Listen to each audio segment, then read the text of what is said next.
En France, il y a des histoires que l'on préfère garder secrètes. Des histoires qui se déroulent loin des ministères, en marge de la diplomatie officielle. Lorsque la France veut agir dans l'ombre,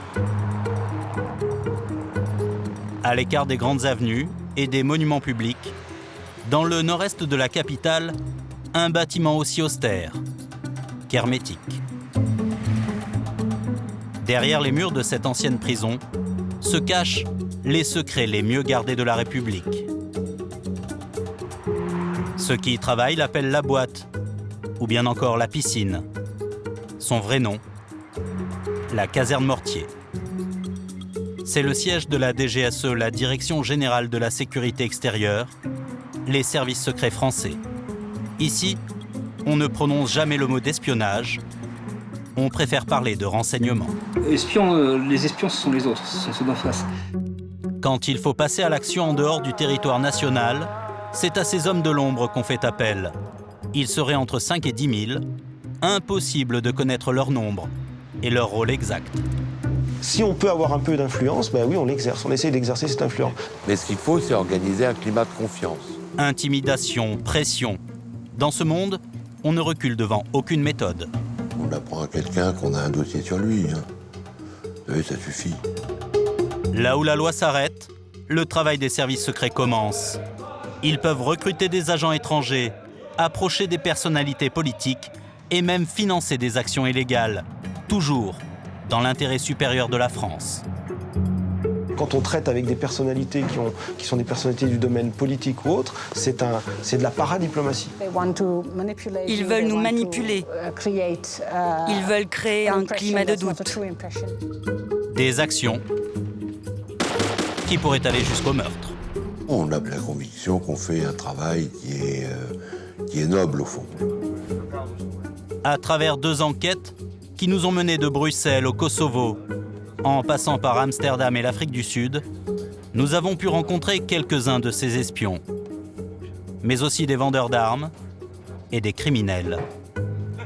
Un monde où tous les coups sont permis, à condition de ne jamais se faire prendre.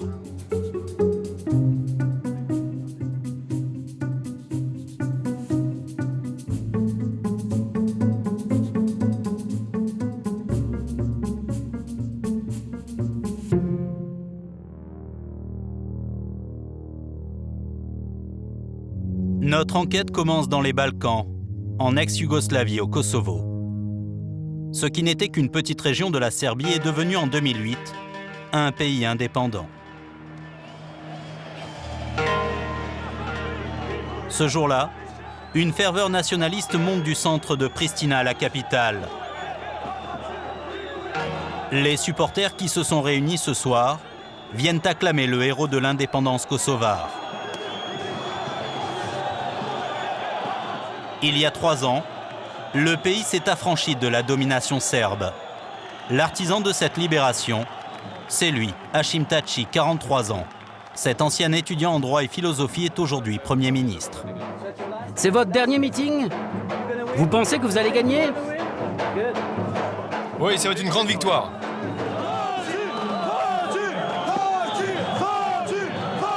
L'homme est en pleine campagne électorale. Il brigue un 2e mandat. Je vous remercie d'être tous venus ce soir. Car si je suis ici, c'est grâce à vous, peuple kosovar. Grâce au peuple kosovar, mais pas seulement. Au milieu des drapeaux frappés de l'aigle noir flotte une autre bannière. Celle des États-Unis, le pays qui soutient financièrement le Kosovo depuis 10 ans. En échange, l'Amérique y a installé sa plus grosse base militaire en Europe. Hashim Thaçi est leur meilleur allié depuis toutes ces années. C'est peut-être pour ça que le meeting a des airs de show à l'américaine.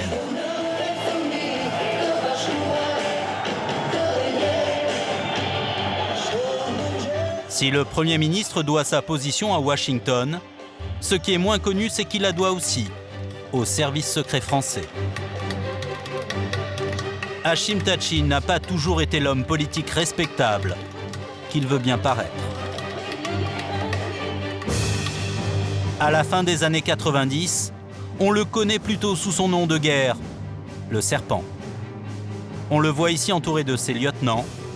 Il est à la tête de l'UÇK, l'armée de libération du Kosovo. Un groupe paramilitaire de 15 000 hommes, considéré à l'époque comme terroriste par les Occidentaux. Ils sont décidés à prendre les armes contre la Serbie pour libérer leur pays. Cette région autonome, peuplée majoritairement d'Albanais, veut faire sécession. Mais Milošević, le président serbe, qui ne veut pas entendre parler d'indépendance, va alors employer la manière forte. La répression est brutale. Plusieurs milliers de morts, des réfugiés qui tentent de fuir les combats. Des images qui ont ému l'opinion publique internationale. À cette époque, les gouvernements occidentaux décident d'en finir avec Milošević. C'est dans ce contexte que les services secrets français prennent discrètement contact avec Hachim Tachi. C'est ce que révèle cet homme. Il a travaillé à la DGSE pendant 25 ans sous le matricule 3625. Son nom, Pierre Sirami. Il a gravi tous les échelons pour finir chef d'état-major du renseignement. Aujourd'hui à la retraite, il a fait ce qui ne se fait jamais dans le milieu, publier un livre dévoilant les secrets de 25 ans de service. Jusqu'à ce jour, il n'avait jamais parlé du rôle joué par la France auprès d'Hachim Tachi. Hachim Tachi a été rencontré par notre représentant local en poste au Kosovo et une entente quasi fraternelle, amicale en tout cas, s'est créée. Et il a été décidé au plus haut niveau de la maison et de l'État qu'on allait soutenir en France, qu'on allait soutenir Tachi. Ça veut dire quoi? Ça veut dire que c'était devenu un agent français? Oui, je peux vous dire qu'un officier de renseignement français l'a transformé en agent. Tout a commencé loin du champ de bataille, à Rambouillet. Officiellement, le gouvernement français est en faveur d'une solution négociée du conflit. En février 1999, la France invite les Serbes et les différents mouvements indépendantistes kosovars pour la négociation de la dernière chance. La feuille de route fixée par Jacques Chirac est très claire. Les prochains jours vous offrent une occasion unique de franchir une étape décisive vers la réconciliation. Publiquement, le gouvernement français soutient cet homme, Ibrahim Rugova, le leader historique du Kosovo. Un francophile lettré qui souhaite trouver un accord de paix avec Milošević. Dans la délégation kosovare, il y a un invité que les médias occidentaux ne connaissent pas encore. Hachim Tachi. Lui représente le camp de la guerre. Contre toute attente, il va damer le pion à Ibrahim Rugova en réussissant à s'imposer à la table des négociations dès le deuxième jour des discussions. Tout s'est joué en coulisses. L'officier de renseignement chargé de son approche a accepté de nous rencontrer. Il nous a donné rendez-vous à sa sortie du train en provenance de Bruxelles. Il s'appelle Arnaud Danjean et après 7 ans de carrière à la DGSE, il est aujourd'hui député UMP européen. Il parle couramment le serbe. C'est un spécialiste des Balkans. Nous voulions savoir comment s'est déroulé le recrutement d'Hachim Tachi. Mais alors pratiquement, ça se passe comment? Vous le rencontrez? On se rencontre, oui, on se rencontre. Et vous lui dites, voilà, on se rencontre. je suis agent de la DGSE. Non, ça se passe pas comme ça, bien sûr. Non, c'est un contact escalité, entre guillemets, parce que qui travaille pour les services, qui travaille pour la diplomatie. Encore une fois, je vous dis, les délégations sont extrêmement imbriquées dans tous les pays, américains, anglais, français, allemands, tout le monde travaille ensemble. On a le même objectif, savoir qui sont ces gens. Et donc, il y a un contact qui se noue, et c'est moi qui suis désigné comme point de contact. Hachim Tachi était-il un agent de renseignement français? Arnaud Danjean n'est pas aussi catégorique que son supérieur de l'époque, Pierre Sirami. Est-ce qu'on peut dire que la France l'a recruté finalement, Ah non. Tachi? Non, mais la France ne recrute pas des gens comme ça. C'est un contact. C'est un contact. C'est un contact. C'est un contact. Vous pouvez dire que c'est une source. Vous pouvez dire que c'est une source dans le sens où vous le rencontrez. Il vous raconte des choses sur ce qui se passe dans son organisation. Là, vous rentrez à Paris, vous faites un rapport. Voilà. Oui. Donc le rapport est sourcé, entre guillemets. Et voilà. Et quand il circule ensuite au sein du ministère de la Défense, au sein du Quai d'Orsay, parce que nos rapports, de ce point de vue-là, ils circulaient à tous ceux qui avaient à en connaître, bah, évidemment, qui est la source, qui est le contact? C'est Tachi. Jusqu'où la France est-elle allée pour aider les rebelles d'Hachim Tachi? Pas évident, hein. À en croire Pierre Sirami, la DGSE aurait armé le mouvement dans le plus grand secret pour combattre les Serbes sur le terrain. On lui a apporté un soutien matériel, financier très probable, pour lui permettre de poursuivre la lutte. C'est-à-dire que vous lui avez fourni des armes? C'est-à-dire qu'on lui a permis de se fournir des armes, oui. C'est un petit peu différent. Il y a une nuance. Alors que les Serbes intensifient la répression contre les Kosovars, les Occidentaux, américains en tête, préparent une riposte de grande envergure. C'est durant cette période, au début 1999, que la France aurait aidé l'Učeka d'Hachim Tači à se fournir en armes. Ce qu'aujourd'hui encore, Arnaud Danjean dément. Il y a eu des demandes évidemment, en pleine guerre. Ces gens-là viennent nous voir en disant « Vous êtes nos alliés, on a le même ennemi, il faut nous aider militairement ». On n'a jamais accédé à des demandes d'aide militaire, jamais. Et comme vous dites ça, c'est vous, Arnaud Danjean, agent de la DGSE? Non, c'est les institutions françaises. Et ça, vous en avez la certitude? J'en suis certain, parce que les demandes, elles sont passées évidemment par les services de renseignement. Mais le cloisonnement pourrait faire que... Alors après, peut-être, moi j'étais pas ministre de la Défense, allez demander à M. Richard, allez demander à M. Védrine. Nous sommes donc allés poser la question au ministre de la Défense de l'époque. C'était Alain Richard. Il est aujourd'hui maire PS de Saint-Ouen-l'Aumône, en région parisienne. Mais on n'a pas aidé matériellement, alors, l'Učeka. Ah non. Non, ça je crois pas. Vous ne croyez pas? Bah parce que, voilà, quand vous êtes au gouvernement, vous avez à prendre quelques dizaines de décisions par jour et que ce truc a duré 2 mois et demi. Mais rien ne me revient à la mémoire d'une aide, en tout cas en armement, non. Si l'ancien ministre de la Défense dit ne pas se rappeler, il y a un homme qui se souvient parfaitement de la transaction. C'est le marchand d'armes qui a vendu des lance-roquettes RPG-7 et des munitions à l'Učeka en 1999. Les autorités françaises étaient forcément au courant. Cet ancien militaire dit avoir eu le feu vert de la DGSE pour livrer la marchandise. Nous filmons à son insu notre rendez-vous avec lui. Donc les Français ont suivi la marchandise, ils savaient où je livrais. Les Français s'y opposaient pas, quoi. Hein? Non, au contraire, c'était dans la politique française. Et les Albanais qui t'ont contacté, quoi. À Genève, c'était par Hachim Tači. Tu l'as vu? Bien sûr, en Suisse. Et c'était quoi, alors? RPG-7. Et ça portait sur combien? 200 RPG-7 et 10 000 roquettes. D'accord, ouais. Selon lui, les services secrets français auraient donc bien œuvré en sous-main pour que des armes parviennent clandestinement à Hachim Tači. Tout ça pour préparer la grande offensive qui aura lieu quelques semaines plus tard. 24 mars 1999, Belgrade est pour la première fois la cible de raids aériens. Ils dureront 78 jours. Le 7 juin, l'armée serbe se retire du Kosovo. 3 jours plus tard, les forces de l'OTAN rebaptisées KFOR pénètrent dans le pays. 45 000 hommes, dont un gros contingent de Français. C'est à ce moment-là que l'ami Tači se révèle bien utile. La population kosovare n'aime pas les Français. Ils ont la réputation d'être pro-serbes. À Mitrovica, les soldats tricolores sont pris à partie. La situation est à 2 doigts de dégénérer.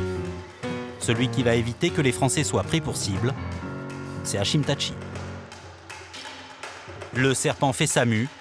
Hachim Tači a gagné ses galons d'homme politique. il est salué par la communauté internationale. En 2007, il est élu Premier ministre. Quelques mois plus tard, il concrétise enfin son rêve. Le Kosovo est devenu libre et indépendant. Mais quel souvenir Hashim Thaçi garde-t-il de sa collaboration avec les Français?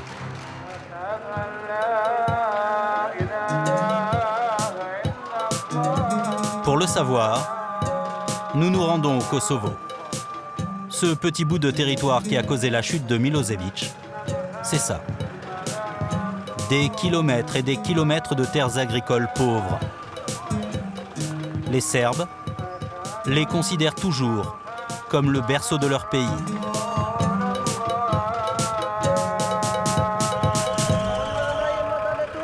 À Pristina, la campagne électorale est dans ses derniers jours.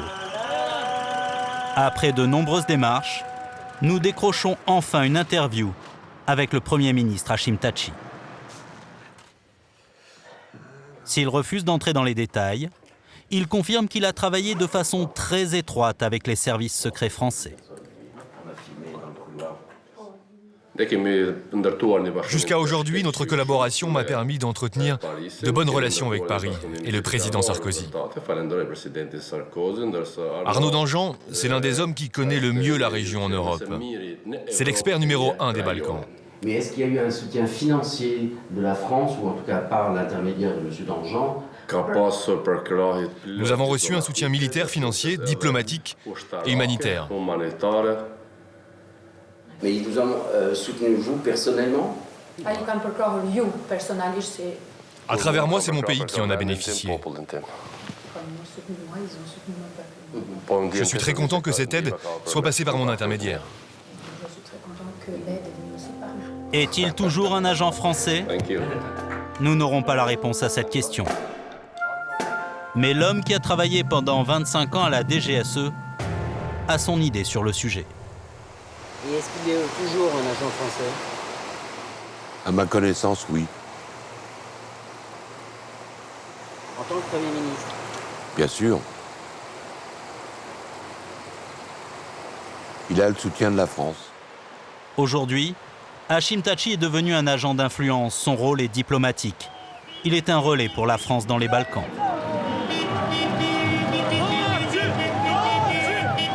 Dans les rues de Pristina, les supporters d'Hashim Thaçi font la fête.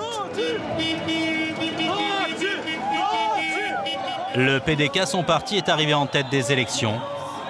Il est réélu Premier ministre. À Pristina, l'homme est un héros. Mais problème, pour les services français, il est devenu un ami très encombrant. Ce jour-là, à Strasbourg, des Kosovars manifestent devant le Conseil de l'Europe pour soutenir leur Premier ministre. Hashim Thaçi est la cible de très graves accusations de la part de cet homme, le sénateur suisse Dick Marty. Il présente ses conclusions après 2 ans d'enquête. Monsieur le Président, Mesdames et Messieurs, très chers collègues, membre depuis 13 ans de cette Assemblée... Il a été mandaté par les parlementaires européens pour enquêter sur les crimes commis par l'UÇK avant, pendant et après la guerre. Dans son rapport d'une centaine de pages, les crimes s'enchaînent et le nom d'Hashim Thaçi revient sans cesse. Le commerce de l'héroïne et d'autres narcotiques était contrôlé de façon violente par Hashim Thaçi. Thaçi était habituellement défini et désigné dans les rapports des services secrets comme le plus dangereux des parrains de la pègre de l'UÇK.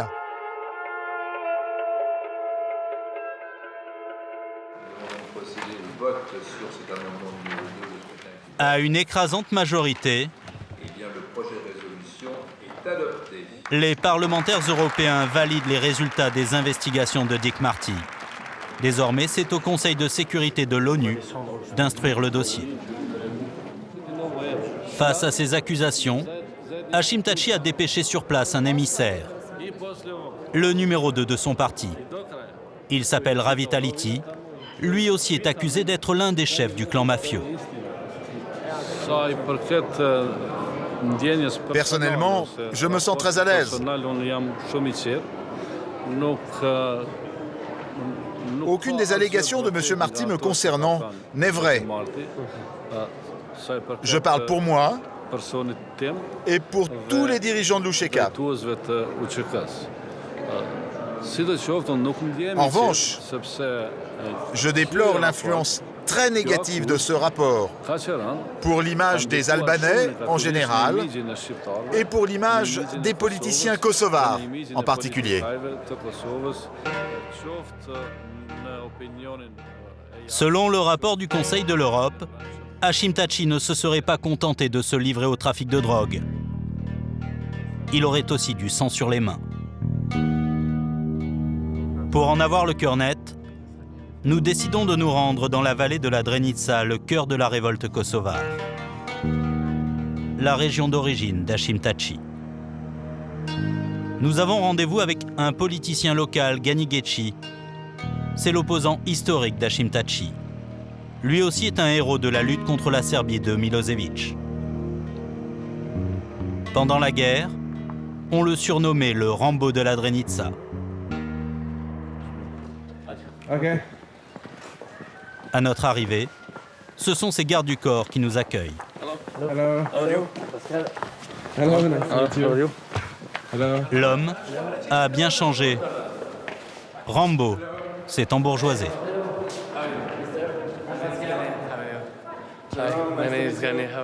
Il nous reçoit dans sa grande maison où logent tous les membres de sa famille. Il est le chef du clan.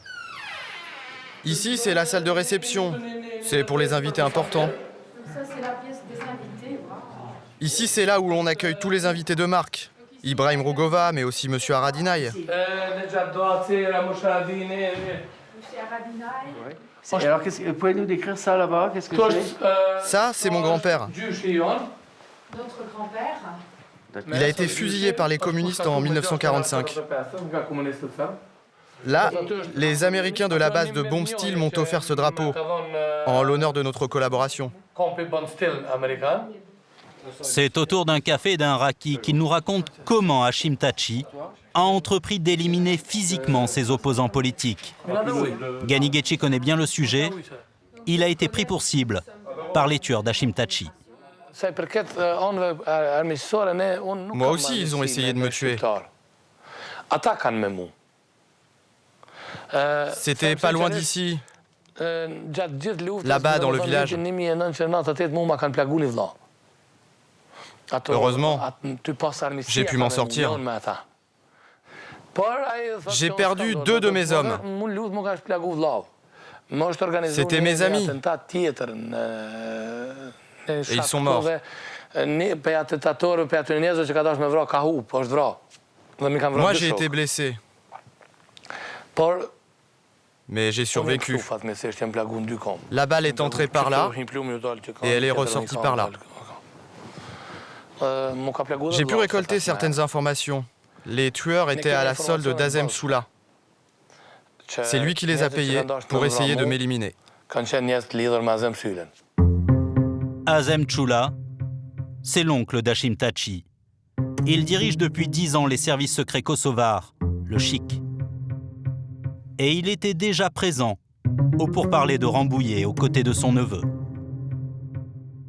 Lui aussi fait partie de la longue liste des criminels cités dans le rapport de Dick Marty.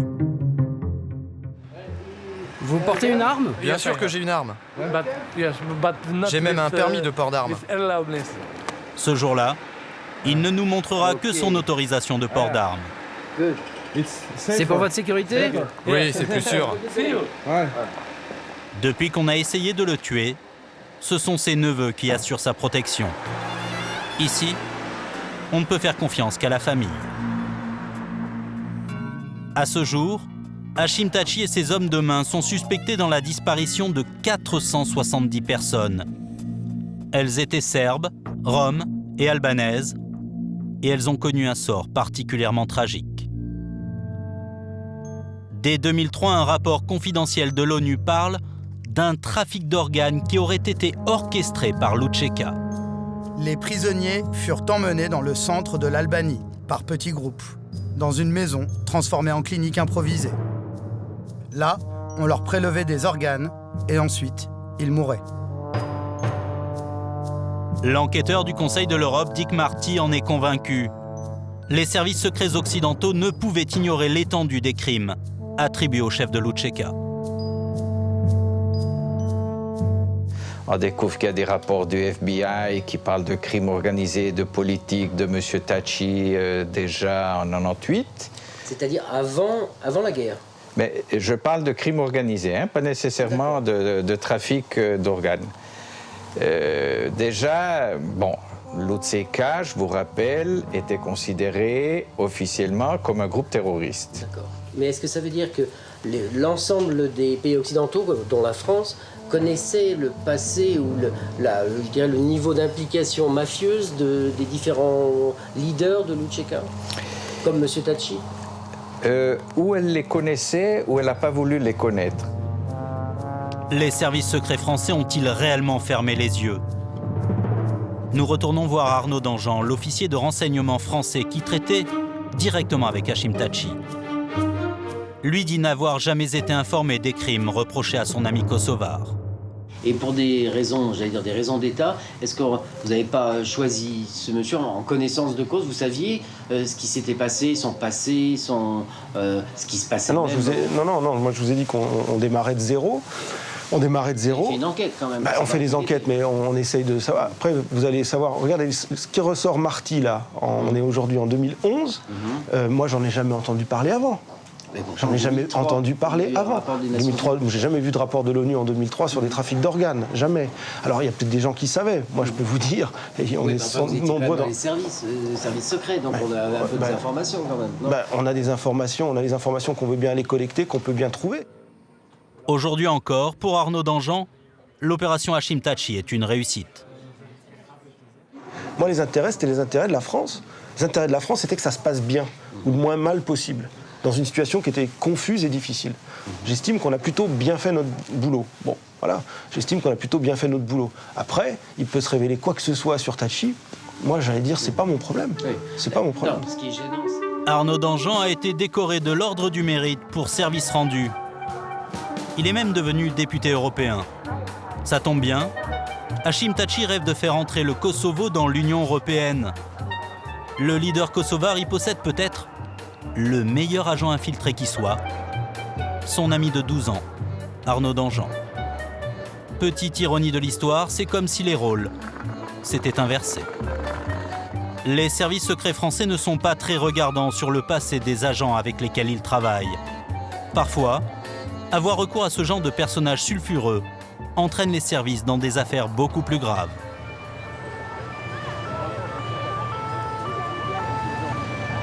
C'était en mars 2011, à l'occasion d'une visite officielle en France.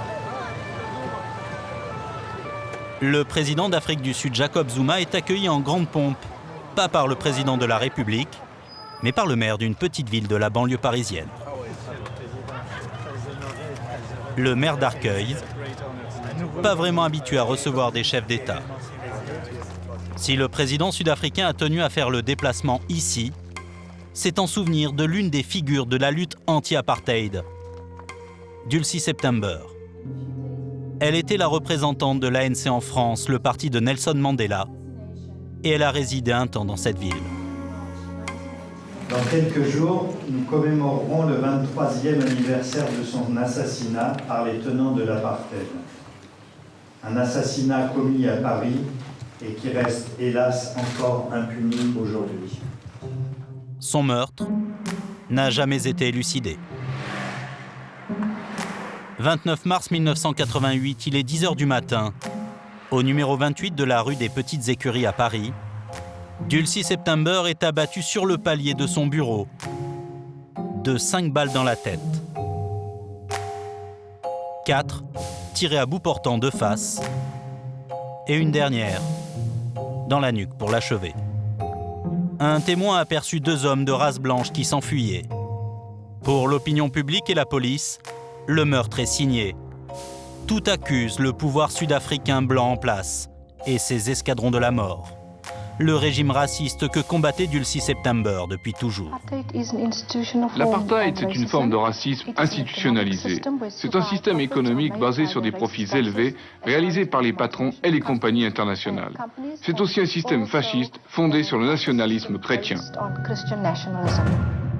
L'apartheid, un régime basé sur la ségrégation raciale. À l'époque, la minorité blanche a encore tous les pouvoirs, tous les droits. Les Noirs, les Indiens, les Métis, eux, n'ont droit à rien. Ils ne peuvent ni voter, ni même circuler librement. L'Afrique du Sud est au banc de la communauté internationale. L'ONU ira même jusqu'à décréter un embargo sur les ventes d'armes à l'Afrique du Sud. L'ANC, le parti de Nelson Mandela qui a organisé la lutte armée, cherche par tous les moyens des soutiens à l'étranger. Partout dans le monde, l'ANC envoie des représentants pour plaider la cause des Noirs. La voix de Nelson Mandela en France, c'est Dulcie September.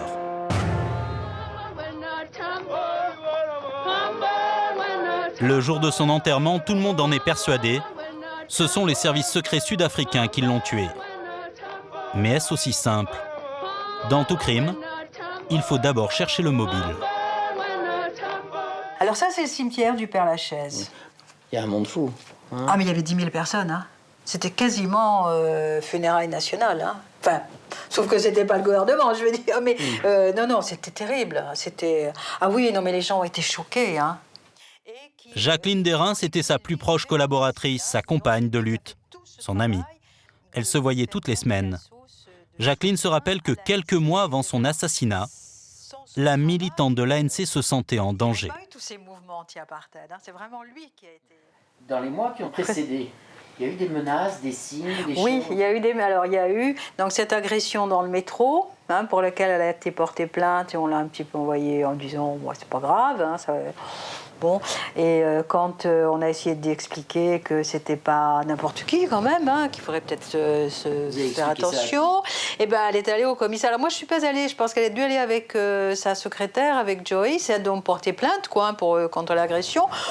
On les a envoyés promener quoi, quasiment en disant bon, des dames qui se font agresser dans le métro, il y en a tous les jours, voilà. Bon, et puis quand Joyce a essayé de dire mais oui mais attendez c'est pas n'importe qui, voilà.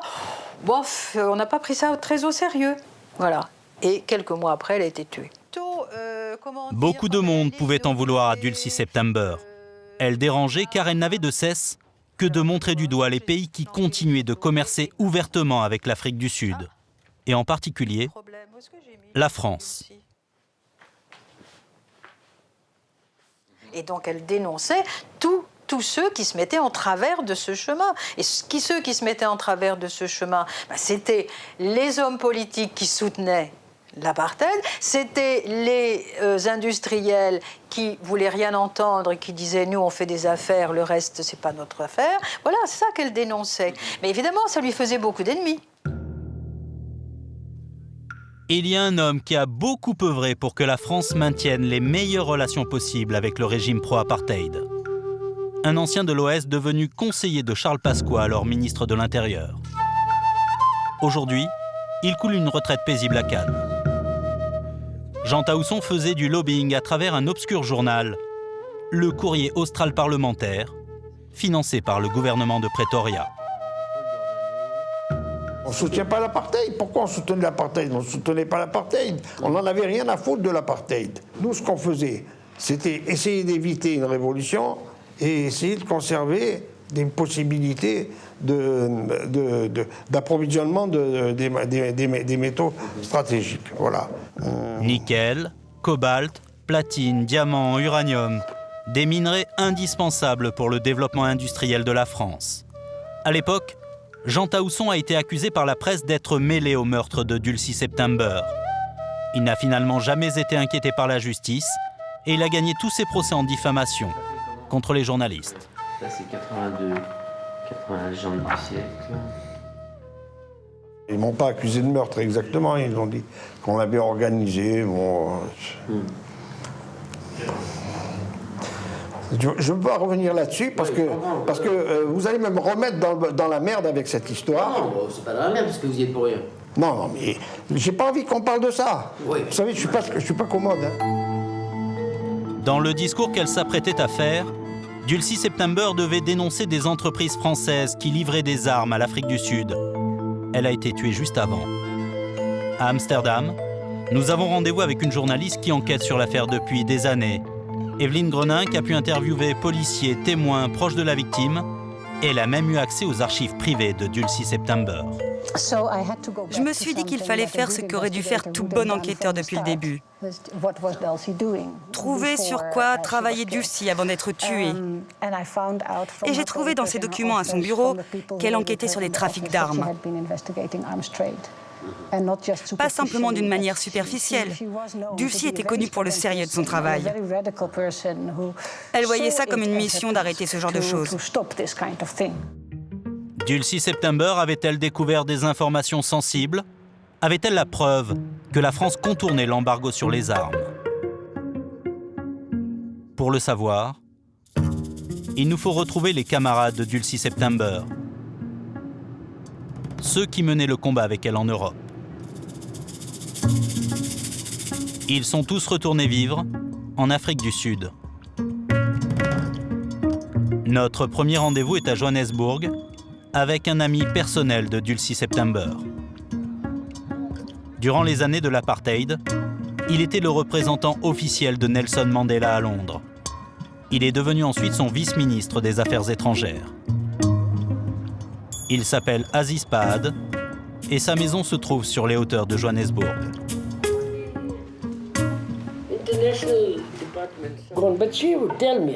Bien sûr, elle me racontait ce sur quoi elle travaillait. Parce qu'on était très proches. Elle enquêtait et elle se sentait suivie. Je lui disais, mais tout le monde est suivi de nos jours. Mais qu'est-ce qu'elle vous a confié à ce moment-là? Elle me disait qu'elle travaillait sur des choses reliées au nucléaire, en collaboration avec la France et l'Afrique du Sud. Bien sûr, il y avait le nucléaire civil, mais elle travaillait surtout sur les programmes d'armement nucléaire. Dulcie September avait-elle trouvé quelque chose? La militante anti-apartheid n'était pas qu'une simple porte-parole de l'ANC. Elle faisait partie d'un réseau souterrain, une sorte de service secret interne à l'organisation. C'est en tout cas ce que va nous confirmer l'un des chefs opérationnels de Dulcie September. Il nous reçoit au Cap, la grande métropole à la pointe de l'Afrique du Sud. Je suis bien chez Monsieur September? Ok, bon, on arrive. L'homme est un homonyme de la militante. Lui aussi s'appelle September, un nom d'esclave très répandu en Afrique du Sud. Il est aujourd'hui à la retraite.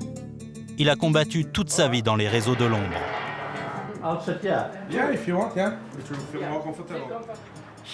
Dulcie s'intéressait tout particulièrement à la France et ses rapports avec l'Afrique du Sud et tous les deals d'armes, de munitions et de pétrole. Et Dulcie était très bonne pour ça. Elle se concentrait sur la France, ce qui était une bonne chose. On avait besoin de quelqu'un qui fasse ce travail. Mais pourquoi c'était si important, la France? Parce qu'ils étaient de grands amis du régime sud-africain. Ils avaient des liens très forts avec le gouvernement sud-africain à ce moment-là. Nous devions l'exposer au grand jour. Des informations extrêmement gênantes pour la France. Pour cet ancien haut responsable du renseignement de l'ANC, même si ce sont des agents sud-africains qui ont supprimé Dulcie September, il n'aurait pas pu faire le coup tout seul. Les services secrets français étaient très proches des services sud-africains. Ils formaient comme une équipe. Les Français et les Sud-Africains travaillaient ensemble. Ils avaient les mains libres pour repérer Dulcie et faire leur sale besogne. C'est l'intime conviction de Reggie September. Les services secrets français auraient été au minimum au courant de l'assassinat qui se préparait. Peut-être aurait-il même donné un coup de main. Cela paraît impensable. Et pourtant. 3 mois après l'assassinat de la militante de l'ANC, la police criminelle opère un vaste coup de filet dans les milieux d'extrême droite. Les soupçons se porte sur un certain Richard Rouget, un mercenaire français qui, coïncidence, fait aussi de l'import-export avec l'Afrique du Sud. C'est Pierre Sirami qui a eu le premier en sa possession le nom de Richard Rouget. À la demande de ses supérieurs de la DGSE, l'officier de renseignement s'est mis sur l'enquête. 24 heures seulement après le meurtre, l'un de ses informateurs, sa source, lui donne une info de première main. Cette source, un beau soir, me téléphone en pleine nuit pour me dire j'ai des informations qui vont t'intéresser, il faut que je te voie très vite. Et je le vois le lendemain midi, où il me dit voilà, j'ai été au bar Le Washington, j'étais avec une de mes sources dans les milieux d'extrême droite, il y avait un certain Richard Rouget qui vidait quelques bières avec ses camarades et se vantait d'avoir été à l'origine de l'assassinat de Dulcie September. Pour Sirami, la source paraît crédible. Il fait remonter l'information à ses chefs, mais de façon incompréhensible, on lui demande alors de ne plus travailler sur le sujet. Voilà, ça s'arrête. L'histoire s'arrête là. Et votre source, elle a continué à chercher des informations là-dessus, j'imagine? Non, pas vraiment. Et pourquoi? Parce qu'elle n'a pas été réorientée là-dessus. On oriente une source. Donc on lui demande de continuer à creuser ou non, et elle n'a pas été réorientée. C'est tout. Les affaires sont souvent celles-là. Hein. Dans le fonctionnement d'un service, vous démarrez une affaire, vous creusez cette affaire, vous la travaillez, vous obtenez un certain nombre d'éléments, et puis à un moment donné, bon, la barrière tombe, vous vous occupez plus, parce qu'on ne vous oriente plus dessus. L'enquête de justice connaîtra le même sort. Richard Rouget sera finalement blanchi. Il avait un alibi. Le jour du meurtre, il aurait été en Afrique du Sud. Aujourd'hui, il est toujours mercenaire. Aux dernières nouvelles, il serait en Somalie. C'est bien des années plus tard que Pierre Sirami découvrira une information fracassante. Comme il est devenu chef d'état-major, il a désormais accès à beaucoup plus d'informations. En fait, Richard Rouget ferait partie de la maison. Et c'était un agent français? Ça, je l'ai su beaucoup plus tard. Et je ne sais pas si à l'époque, il était déjà agent français. Mais beaucoup plus tard, je sais que le service a eu des relations avec lui, oui. Et ça voudrait dire que les services secrets français ont peut-être participé à l'assassinat de Dulcie September? J'irai pas aussi loin. Ça peut être un dérapage? Non, ça peut être surtout une action qui lui a été demandée par les services sud-africains. Parce qu'il était aussi agent sud-africain? Oui. Ça, on en a, hein. Richard Rouget aurait été un agent double. Un témoignage tardif va également renforcer la piste des mercenaires français militants d'extrême droite. 1998, l'apartheid est déjà aboli. Un chef des escadrons de la mort sud-africain fait des révélations explosives devant la commission Vérité et Réconciliation. Eugène Decoq déclare sous serment avoir engagé un mercenaire français pour exécuter Dulcie September. Il ne donne pas le nom de Richard Rouget, mais celui de Jean-Paul Guerrier. Guerrier, que l'on voit ici à l'image, et Rouget ont servi ensemble aux Comores, sous les ordres d'un certain Bob Denard. C'était quelques mois avant l'assassinat de Dulcie September. Jean-Paul Guerrier était-il aussi un agent français? Mystère. Il a disparu de la circulation. Est-ce pour couvrir ces agents que l'enquête policière française n'a jamais débouché? La journaliste hollandaise Evelien Gronink était très proche des policiers qui ont mené l'enquête. Un jour, elle leur a posé la question. La réponse qui lui a été faite est restée gravée dans sa mémoire. Un des policiers m'a dit « Madame, si nos collègues sont impliqués, n'attendez pas de nous que nous les arrêtions. » C'est tout ce que je sais. Mais vous pensez que les policiers avaient peur de l'implication politique de l'affaire ou qu'ils s'y intéressaient pas vraiment? Je pense que c'est exactement ce que m'a dit le policier. Si c'est nous, on ne va pas les arrêter. Donc, il n'y a aucune raison qu'ils suivent cette piste. 23 ans après l'assassinat de Dulcie September, l'affaire est prescrite. Plus personne ne sera jamais inquiété. La parole à son Excellence Monsieur Jacob Zuma, président de la République d'Afrique du Sud. Aujourd'hui, c'est une affaire classée. Même pour Jacob Zuma, qui n'a pas réclamé justice quand il est venu en France en mars dernier. Lui, l'ancien chef de Dulcie September, l'ex-grand patron des services secrets de l'ANC, qui aujourd'hui préfère parler business.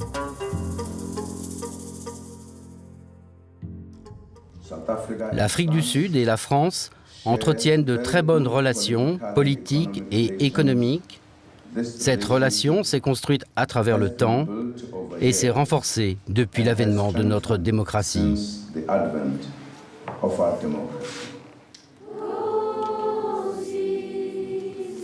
Toutes les démocraties ont leur part d'ombre. Et les services secrets se révèlent au fond bien utiles. C'est un jeu complexe auquel tous les pays se livrent. Un monde fait d'intox, de faux semblants, de personnages troubles. Au début de notre enquête, on nous avait prévenu. Dans ce métier, il y a une règle d'or. Tous les coups sont permis, mais il ne faut jamais se faire prendre.